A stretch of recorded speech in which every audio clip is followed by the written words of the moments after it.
Ladies and gentlemen, welcome to this training called Becoming a Person of Influence.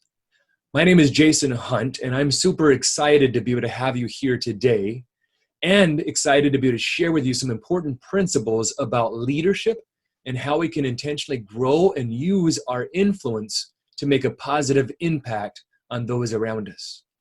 I'm going to, during this session, share with you a framework of leadership called full body leadership, which gives to us 4 different components in which, if we use them correctly, we will gain more influence with other individuals. And I will also give to you 4 different tools that we can be able to put into place immediately following this training, and tools which I guarantee, if you put into your life, you will gain more influence and have more of a positive impact in the lives of others. So let's go ahead and dive right into this training. Let me begin off by sharing a personal story. For much of my life, all I wanted to do was become a principal of a school. So I got my undergraduate degree in social studies and ESL and started teaching at Shakopee High School for several years. Then I went to the University of Minnesota. I got my graduate degree and my principal's license and worked as an assistant principal in a number of schools in the metro area. Then, one June day several years ago, Owatonna School District called me up and said, "Hey, Jason, how would you like to be our junior high principal?" Now, I know for a lot of you guys, that might be a nightmare phone call.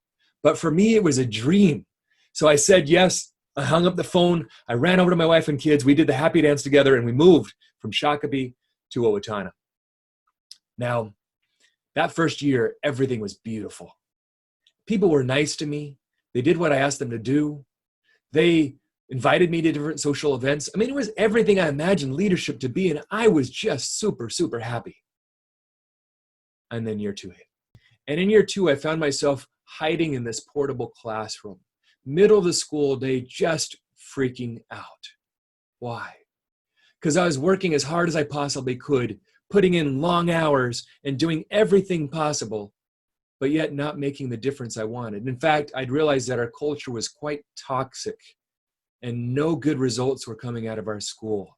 Teachers were unhappy, parents were unhappy, students were unhappy, attendance issues were at an all-time high, discipline issues were at an all-time high. It was miserable. And yet I was working my hardest and I was just stuck.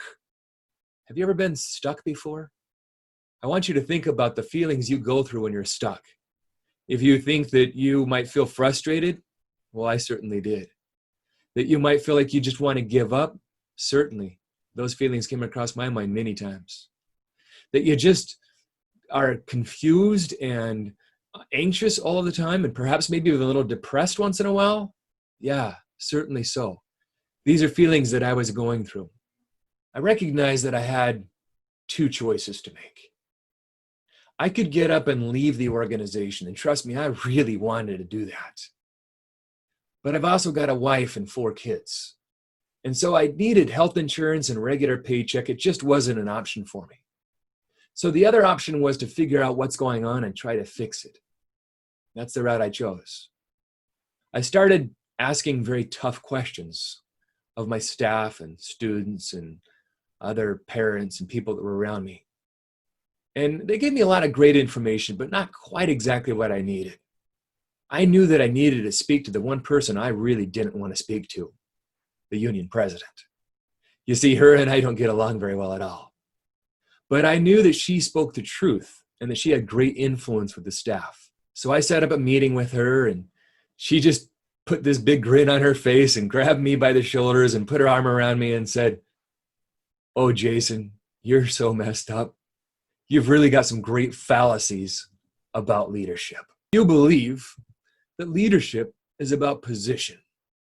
And I did. I was 32 at this time, half of her age, and I felt good having the title of principal. I walked around with my chest puffed out. She said, "That's not what leadership is." Secondly, you think leadership is about knowledge. Now, I really did think it was about knowledge. I graduated from a great university.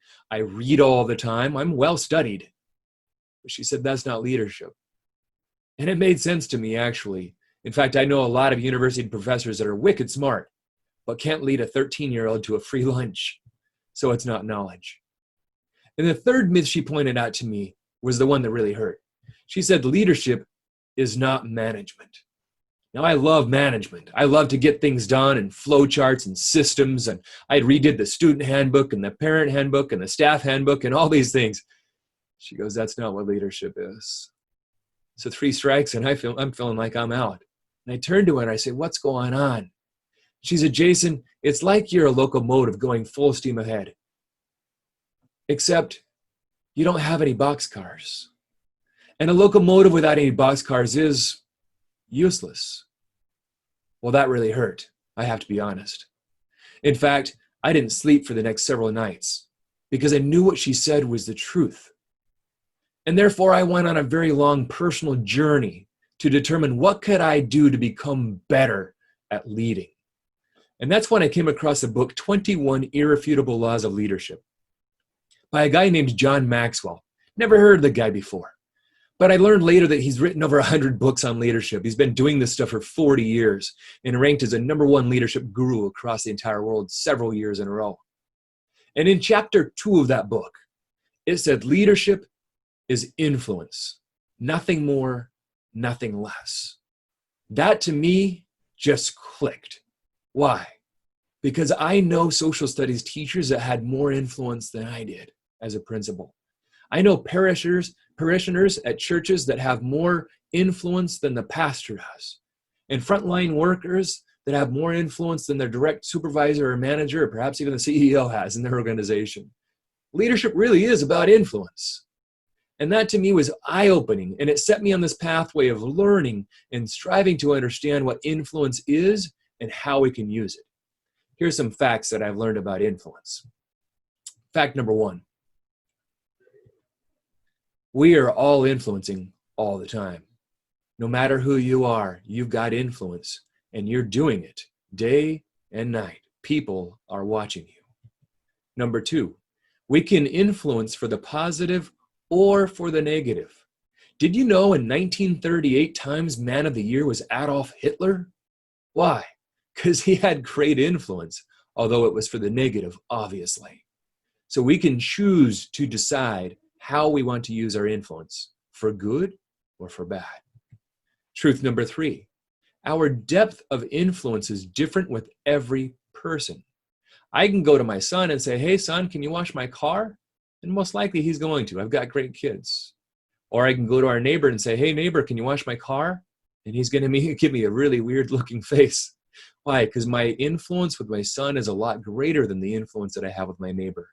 And every individual we have a different degree of influence with. Number 4, using your influence for good makes you a leader. That I believe is the honest truth.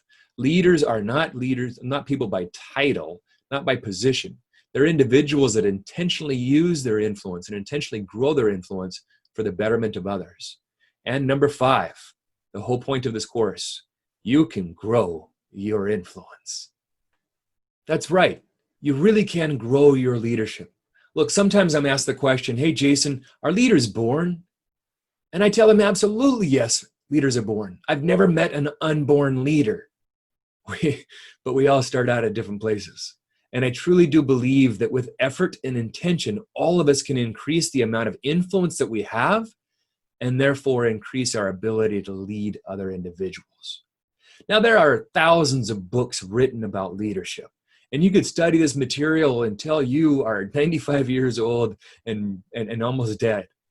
But I want to simplify this for you. And I want to do this through a framework, a really important framework that can give you perspective and a view of taking a look at this complicated subject of leadership. I call this framework full body leadership. Reason I call it full body leadership is because if we really want to make a difference in people's lives, if we really want to have influence with people, it's going to take our all. This isn't something that just happens by happenstance. It's going to happen by intentional effort, persistence, patience, perseverance. We're going to need to really push hard in order to develop ourselves and develop other individuals. I break full body leadership into 4 different components. They're all visuals of body parts that we have. The first component is our heart, the very center of who we are. And that heart represents the need for care that we have for other individuals. The second component is this. It's our head. And our head is not used to just yak at people and tell people what to do in a leadership perspective. No, no, no. Our head is used to connect with other individuals, to get those boxcars loaded up next to that locomotive. The third component is our hands. And our hands are not just for doing things. Our hands are actually there to help collaborate with other individuals. And fourth, our feet. And these feet are used to show courage. In other words, if you're going to make a big difference in somebody's life, it's going to take courage. This isn't for the weak-hearted. You've got to step up outside of your comfort zone and do things a little bit differently so that you can be and have a different effect on other individuals. So this is what I call full body leadership. Let's just take a little bit of a deeper dive into each of these four components just to make sure that you understand what I'm talking about. This first component we're going to start with is leaders have a heart that cares. Here's a bad example. In 2010, you probably remember the British petroleum oil spill out in the Gulf of Mexico. Millions of oil going out in the ocean, huge mess, birds are dying, fish are dying, industries are being destroyed, beaches are being ruined, and all the pressure gets placed on the CEO of British Petroleum, a guy named Tony. And he's being inundated one day by the press, and they just want answers. They want to know what's going on, who's going to solve the problem. And at one point, Tony said this. He said, "Look, there's no one who wants this thing over more than me. I would like my life back." Well, unfortunately, he wasn't showing people that he truly cared. Now, I don't want to pass judgment on him. He probably did. But the public saw this as an expression of not caring, and therefore, 3 months later, do you know what happened? Yeah, he didn't have a job anymore. He was let go of his position. If we really think about some of the greatest leaders this world has ever known, we know that at their center is this care for people. Nelson Mandela spent 27 years in prison and then became the first elected president of South Africa. At his inauguration speech, he said this. He said, "I stand here before you not as a prophet, but as a servant to you, my people." That's so powerful. Mother Teresa is another one that I love. She said, "A life not lived in the service of others is a life not lived." Again, just powerful. These are individuals that knew that if you're going to have influence with anybody, you have to first start within. Change your inside before you can change the outside. That's what care is about. Now, let me give you a very modern day and powerful example of care that goes beyond perhaps any care that you or I have shown in the past. This is a guy named Chris Williams. Chris Williams had a wife and 2 kids. The wife was pregnant. They were traveling down the freeway at 60 miles per hour when out of nowhere, a 17-year-old drunk driver came and T-boned him. The accident was messy. And when Chris finally came to, he recognized that his pregnant wife had been killed. And then looking in the back seat, he also noticed that his 2 kids, age 11 and 9, were also taken from him. Could you imagine the grief of this man? Could you imagine the degree of anger that most likely festered up inside of him about this drunk, high on vodka, 17-year-old teenager? But instead of doing what most of us would do, he did the opposite. Later that day on the news, he said this, "Whoever has done this to us, I forgive them. I don't care what the circumstances were, I forgive them." When it was time for court, he showed up and testified in favor of the 17-year-old teenager. After he was sentenced to prison, Chris Williams continued to just visit and show up and befriend and let this young man know that his life does not need to be defined by this one bad mistake. That, my friends, is what care is. And that's the kind of care we need to have if we're truly going to have an influence on other individuals. It's the kind of care where we stay up late at night and we think about those that we lead and serve. and go beyond, above and beyond, and walk the extra mile in order to really show people that we care, to get to know them on a personal basis, to listen to their needs, to think about people first before profits. That's the kind of care that I'm talking about and what needs to happen in this first component. Now, let's move to component number 2. Leaders use their head to connect. Did you know? Let me just have you think for a minute. How many messages do you think we encounter every single day? 100, 200, a few thousand? It may surprise you, but we are attacked by 35,000 messages per day.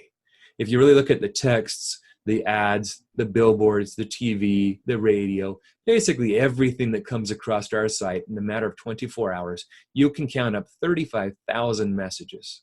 Now, some of these messages hit us and they really cause a lot of influence and impact in our lives.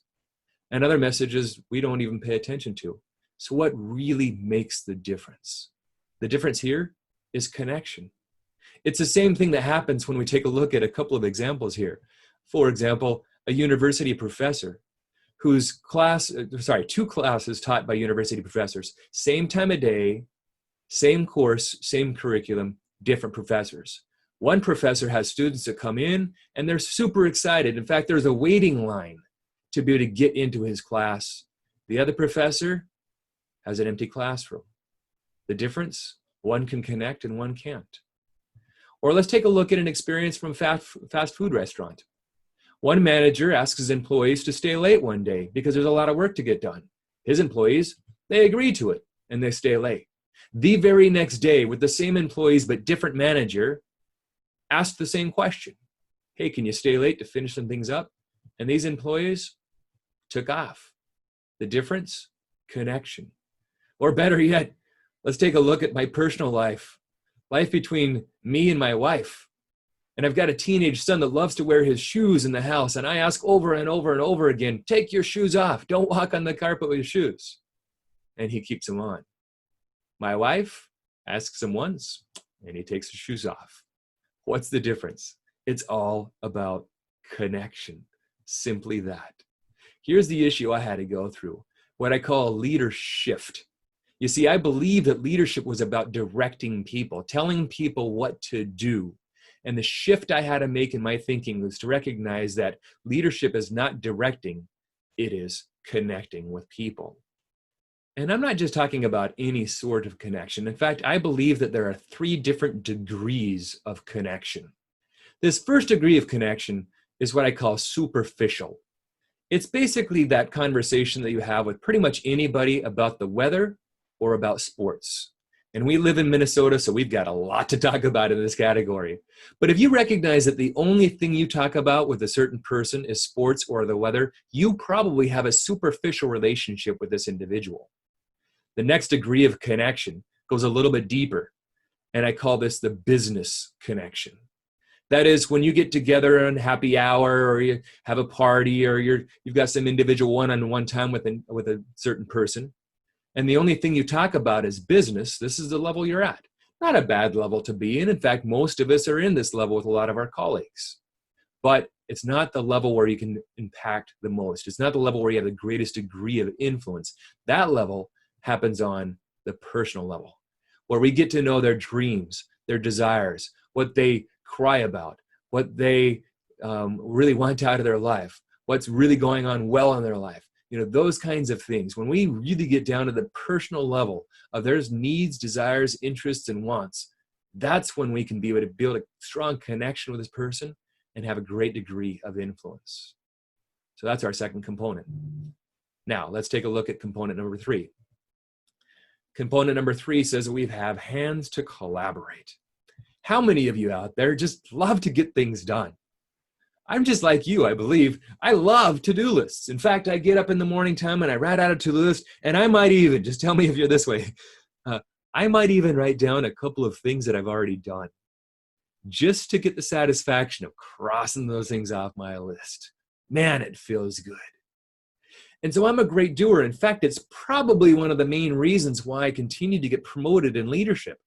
Perhaps it's one of the reasons you got promoted into leadership too. Here's the problem though. stated by my mentor, John Maxwell. Getting the job done makes you a success, but getting the job done through others makes you a leader. You see, this third component is 1 + 1 = 3, meaning that we can't do our jobs by ourselves. Nothing of significance has ever happened by one person acting alone. We have to work with other individuals. And more powerfully than that is when we work with other individuals, they get better. And when they get better, we get better. Therefore, there's this thing called collaborative empowerment, a term that I use. We collaborate together by empowering each other. I empower you, you get better, and therefore that empowers me. That's the concept behind this third component. Let's move to component number 4. Leaders use their feet to show courage. A lot of times we might be thinking, hey, Jason, I really just want to use my feet to run away. Because when it comes to leadership, there's a lot of things to run away from, isn't there? Hard conversations, accountability, asking people for help, not, expecting to have all the answers, but not having all the answers. I tell you, there's a lot of things we want to run away from. Here's how I think about courage when it comes to full body leadership. Courage is listening to that still small voice that you've got inside. Is listening to those little pieces of intuition, those promptings that you get, and then taking action on those promptings. Most often, those little pieces of intuition have to deal with influencing another individual or standing up for what you think is right. Here's a case in point. We're all probably familiar with the chain of pharmacies called CVS. Not too many years ago, in fact, in February 2014, the board of CVS had one of those little promptings. They'd recognized this voice was telling them, we've got an issue. You see, our issue is we're selling 700 packs of cigarettes per store per week. But our motto is helping people on their path to better results. There's a contradiction here. Now, they knew there was this contradiction for years and years and probably even decades before. But now it's coming to the forefront and they've got a decision to make. Are they going to be courageous to be able to go out into the public and take their cigarettes off of their shelves? Please know, this was huge. In fact, as they started to ponder this, their stock investors, their stockholders went crazy. Why? Because they projected a loss of $2 billion per year if they removed tobacco products from their pharmacies. Nonetheless, they went ahead and did it. And the very next day, their stock dropped by $1, of which it recovered the day after that. And in fact, in 18 months' time, their stock had doubled. Not only that, but the communities around which they served stopped smoking as much. They smoked less. In other words, CVS, by choosing to have courage, helped influence other people's decisions about their health. That's what I call courage. I know it's going to take a lot of effort for us to have influence on people. This is an uphill battle. It doesn't happen accidentally. It's going to take patience and persistence. It's going to take us stepping outside of our comfort zone. And that's why courage is a fourth component of full body leadership. So I hope you're following along well and this is making sense to you. Again, leadership is influence. It's our ability to grow and use our influence in a positive way to make a deep impact in the lives of other individuals. There's a framework that we need to use to view leadership, and everything we do should be functioned somehow into this framework.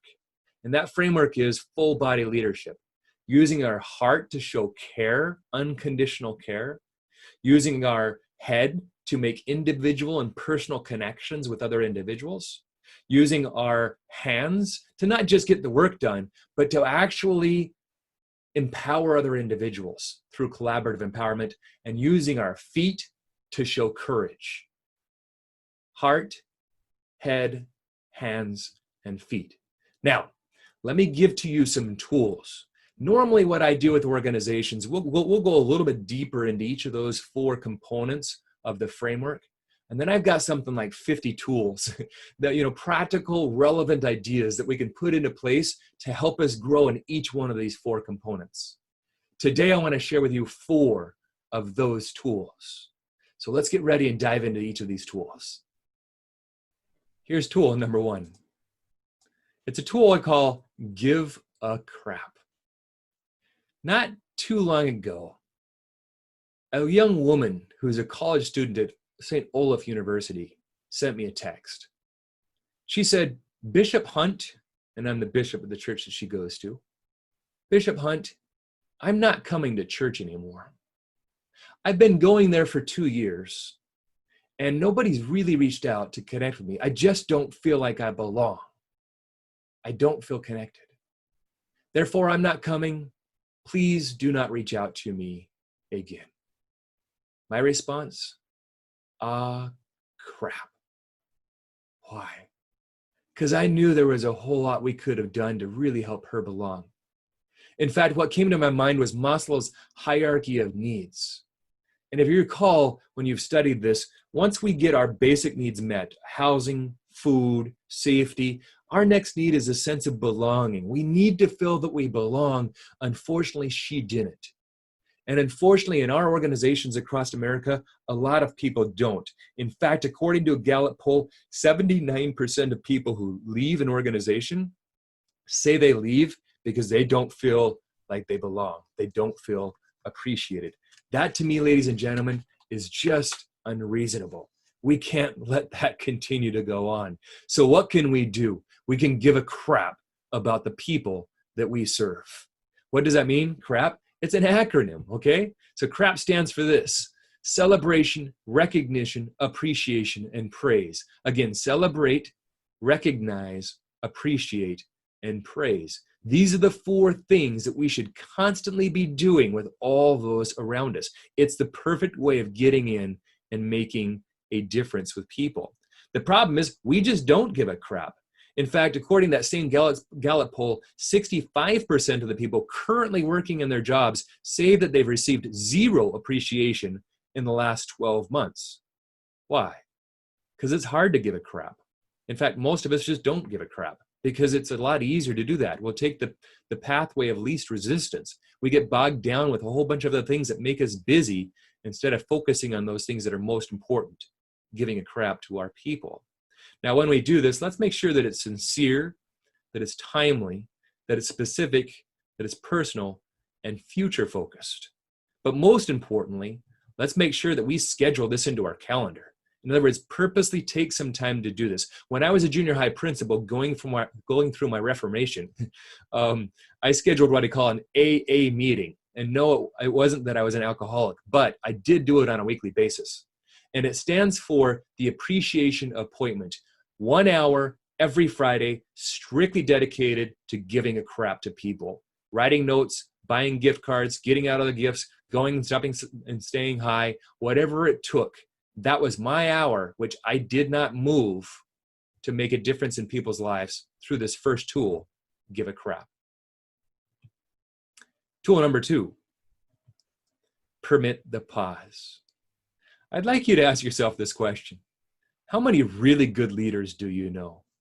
My guess is very few. In fact, Ivan Misner, who's a genius at networking, says that we all know about 250 people. Yet out of that 250 people, I'm going to guess you know 2, 3, maybe 4 really good listeners. That's a huge issue. In fact, I dive quite deep into listening with organizations and clients that I work with because it's a powerful piece for us to be able to use to make a difference. I strongly believe that poor listening is the common cold of leadership. How can we get better? Well, there's a lot of ways, but here's a simple little tip for you. It goes like this. If we want to be able to listen better, simply allow 3 seconds to pass by at the end of someone speaking. Now that's got some assumptions into it. Number 1 assumption, you're not thinking about what to say next. Number 2 assumption, you're not interrupting them in their conversation. Number 3 assumption, you're going to let them finish what they're saying before you speak up. So they talk, you listen, and you wait 3 seconds when they're done. Now that becomes extremely uncomfortable, and us as humans hate silence. We hate the pause. So what will happen? Well, 2 things will happen out of this, okay? Thing number 1, they're gonna keep talking. And trust me, what they say next is so much more relevant and important than what they say first. Let me give you a personal example. Being a bishop of a church, I have people come to me to confess. And it's beautiful. They will write out exactly what they're going to say, word for word. They'll rehearse it over and over in their mind, and then they come to me and they give me this very polished confession. And I sit and listen, and then I wait 3 seconds. And it gets super uncomfortable. So they keep talking. And what they say next is so much better, because that's really the truth of what's going on. It's the reasons why they're making the mistakes that they're making. And when you're working with people, you can get the same thing. Just shut up when they're done and wait 3 seconds and see what happens. So the first thing is they're going to keep talking. The second thing is your response is going to be of greater quality. It's going to be of higher quality because you've listened to everything that they've said and you've not filled your mind with all these preconceived or prejudged ideas. You're going to have to focus on intuition. And your gut, your intuition is going to give you exactly what is needed to help that person out, to make a difference in their life, to be a person of influence. That's the second thing that's going to come from this. Very powerful piece. Okay, tool number 3. Strengthen the strengths. I love this tool because it's so incredible, but often so misused. Let's start with this. Imagine for a minute your son or daughter came home with this report card. It actually is true that this is how one of my students came with his report card. And what's the first thing you're going to say? Well, I don't know about you, but this is what I said. I said, son, why do you have a C in English class? Maybe we need to sit and talk with your teacher about this grade that you have. Perhaps you can get some extra assistance during class. Maybe we can get you into some stuff after school to help you out with that. And if that doesn't work, perhaps we can hire a private tutor to help you raise that grade. Now that's really easy for us to do because it's human nature to identify our weaknesses and focus on those weaknesses. The problem is if I give all this attention to my son, what's he going to get? Well, the very best you can make your weaknesses is average. He's going to get average. And ladies and gentlemen, nobody likes average. When's the last time you had somebody come and tell you, hey, there's this restaurant down the street, brand new, and they tell you all about the aroma and the features and the food and the menu and the displays and the things they have there. I mean, it's just they tell you all these things and they say, you wouldn't believe it. This restaurant is so average. Would you go? Of course not. You don't like average. Nobody likes average. Now imagine what could happen if I looked at the same kid and I said, an A in math class, huh? That's pretty powerful. What's going on in that class? What do you like about it? Maybe we can sit with your teacher and figure out where some of your specific strengths are at in math class. Maybe we can get you some after-school club or after-school group to strengthen some of those skills. Perhaps we can even hire you a private tutor to take you from where you are to really far. Right? What's the lid on his ability and his strength? There isn't a lid, right? The sky is a limit when we talk about strengths. Let's go back to Gallup, who just does some wonderful studies. Here's what they say about putting attention on the strengths. They did a study looking at engaged and disengaged employees and found a lot of organizations that gave strictly no attention to people at all. When they looked at these organizations, they recognized that for every 1 engaged employee, there were 20 disengaged employees. Then they found organizations that gave negative attention to people. In other words, pointing out where their weaknesses were at. And they saw huge improvement. In fact, for every 2 engaged employees, there was only 1 disengaged employee. That's powerful. And so a lot of organizations are saying, hey, we got to give people feedback. Besides, millennials need these things. So let's tell them where their weaknesses are at. What they missed was the final part of this study. The part where they looked at organizations that gave positive feedback to people. And these results are absolutely astounding. For every 1 disengaged employee, there were 60 engaged employees. That, my friends, is extremely powerful. Let's look at this in practicality. I like to look at it by focusing on this guy right here. Head coach of the Dallas Cowboys for several years, Tom Landry. 2 Super Bowls, 18 championships. I mean, this guy knew how to lead a team. And what did he do? Well, Tom Landry did things differently. He didn't operate like most coaches. In fact, a reporter, when you're that good, reporters come up to you and ask you questions. Reporter came up and said, "Hey, Tom, how do you do it?" I said, I don't work like the other coaches. Well, what do you mean you don't work like them? Well, what do the other coaches do after a game? Well, they go home and they come back the next day and they bring all their players in and they watch the reels, they watch the tapes over again, and they recognize where certain problems are at and try to figure out, when we fumbled that or we got that interception or missed this play, how can we improve and not make those mistakes again? Yep, I don't do that, Tom Landry said. Well, what do you do? I do the opposite. In fact, I have my staff at the end of a game go through the entire game and pull out the best of the best, the highlight clips for every single player on that field. And the next day, we come to work out and we watch those best clips over and over and over again. We analyze how we got good. And that, my friends, is what led him to 2 Super Bowls and 18 championships. Why? Because he strengthened the strengths. Tool number 3. Okay, full body leadership tool number 4. Use the 5-second rule. You're going to find that this is a really powerful way for us to be able to take action, use our feet to step towards courage. Again, just consider for a minute, what are the things that you typically run away from? Is it hard conversations, tough decisions, being the first to try something new, speaking up, asking for help, not worrying about what other people are thinking, contributing to meetings, just being your authentic self? There's lots of reasons why we just don't take the courage that is necessary to make an impact in the lives of other individuals. The problem with this is when that little voice does speak to us, right? When we get the intuition or the prompting to be able to make a difference in somebody's life, we often put it off to the side. We think, not now. I've got something on my calendar. I'm working on this, or I got to talk to that person. I'll do that later. And later usually doesn't happen. In fact, I love the law called the law of diminishing intent. Meaning that the longer we wait to do something, the more likely we're not going to do it because our intent diminishes. So we might have that bright idea of giving some powerful feedback to somebody that we know will change their lives. And then we say, we'll do it later today. And then it moves to tomorrow. And then the next day. And 3 weeks later, we've not done anything about it. In fact, we've probably forgotten that prompt. And unfortunately, we do this frequently.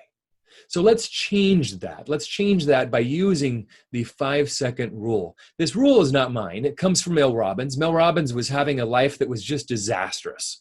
Her marriage was in trouble. Her work was in trouble. Things weren't good with the kids. Just everything was going terrible. Late one night, she fell asleep on the couch watching the news and probably listened to the rocket launch off out into space. One way or another, she wakes up the next morning and the first thing in her mind is 5, 4, 3, 2, 1, blast off. And on blast off, instead of staying on the couch or just lazily getting up, she actually shot up like a rocket. Like she physically got up and started on her day. And she noticed that one simple move changed things. It gave her more motivation, more desire and energy to do things. And so she applied it to marriage. She applied it to her work. Just whenever the thought came across, she just instantly took action after counting down from 5. Very specifically, we got to go down, not up, because it changes the way that our brain is processing information. It causes us to think, hey, here's something unique, something different. And therefore, it focuses us on taking action, on movement. Here's a quote from Mel Robbins that I just happen to love. She said, "If you have an impulse to act on a goal, you must physically move within 5 seconds or your brain will kill the idea." So let's just augment that slightly and say, if you've got an impulse to make a difference in somebody's life, to be a person of influence, you must physically move within 5 seconds or your brain will kill the idea. Does that mean permitting the pause? Yeah, just shut up and listen to somebody. It's going to take courage to do that, but do it. Does that mean giving a crap to somebody? Certainly. When you've got the intuition, when inspiration comes to give a crap, Do it. Just get up and do it. Does it mean strengthening somebody's strength? Going up to somebody and saying, hey, I just need you to know these are the 3 things that I really enjoy about your personality, or these are the things that I respect about who you are. Try that to your superior, to your boss, your manager, your supervisor, and see how that goes. It's incredible how much impact you can have through your influence when you decide to act on it. So tool number 4 is simply that. Follow the 5-second rule. Get up and do something after counting down from 5. Let us now summarize together. Again, in order for us to grow our influence, we need to look at leadership through the lens, through the framework of full body leadership. These 4 components of using our heart to care, our head to connect with people, our hands to be able to work with others and collaborate, and our feet to show courage. And I shared with you 4 specific tools, things that you can start immediately in order to grow your influence and have more impact on people's lives. They are scheduling crap, making sure that you take the time to give somebody celebration, recognition, appreciation, or praise. Permit the pause, allowing 3 seconds to go by after somebody speaks before you speak up. Strengthen the strengths, identifying where strengths are at instead of focusing on people's weaknesses and helping people grow in their areas of strength. And finally, using the 5-second rule to get stuff done, to have courage and to take action and steps. Allow me to conclude with one final story. I'm from Utah, and every single year we try to take a trip to get back and visit my family who still resides there. Well, several years ago, this trip happened to fall on the 4th of July holiday, and I was super excited about that. I was excited because my little town of Plain City, Utah, that has about 3,000 residents, has a 5K every 4th of July. And I was a runner in high school and in college, so I've run this race many times. In fact, I've won this race many times. So I got super excited when I realized we're going back to Utah, to my stomping grounds, and I registered for this 4th of July 5K. I try not to be too prideful or anything, but I hadn't been back in the area too often and hanging out with some other of my high school colleagues. But I knew there was going to be some people there that I hadn't seen for 20 years. And I kind of felt like I needed to prove something. So not only did I register for this race, I went back and looked at the previous times and realized, gosh, I probably could win this race. My time, relatively speaking, and the shape that I was in, was at a place where I had a good likelihood of winning this race. So it's July 4th, 6:30 in the morning. The gun is up in the air and we're ready to take off. I'm feeling confident. I'm feeling great physically. I've checked out my competition. I think I've got this race in the bag. I mean, I'm really looking good. I convinced my 2 oldest boys to join with me. One was Ethan. He's off onto the right-hand side. So I look at Ethan. He's doing well. He's run a 5K before. I know he's going to get a PR. He's confident about this race. And then I look at my other son, Eli, who's 9 at the time. And he's scared spitless. I can see it. He's never run a 5K before. In fact, he's never run 3 consecutive miles before. And now I've got a decision as a father. I can decide to move forward by fulfilling my ego and giving my all to this race, showing my high school buddies that I've still got it. Or I can give that all up for the sake of my son. I can't say that I've always made the best decision as a father, but in that split moment, right before the gun went off, I decided, yes, I'm going to help him. And for the next 3 long and grueling miles, I pushed and I prodded and I encouraged this young son. And this is a picture of him as we got close to that finish line. I slowed down and I watched that young man cross that finish line. And I have to tell you, there are few moments in my life when I've ever had as much joy as I had in that moment when he crossed the line. It was one of the best times of my life. Ladies and gentlemen, when we become intentional about growing and using our influence, this is the kind of impact we can have. We can experience this type of joy through helping other people grow frequently, perhaps even daily, if we're intentional about it. So I ask you to really consider the 4 components of the framework of full body leadership. I ask you to think about those 4 different tools that I shared. What could you do differently? How can you become more of a person of influence so that you too can enjoy this kind of joy of serving others, of helping people develop and grow and learn, of encouraging them to get to their finish line? That's my challenge to you, and I hope you accept that challenge.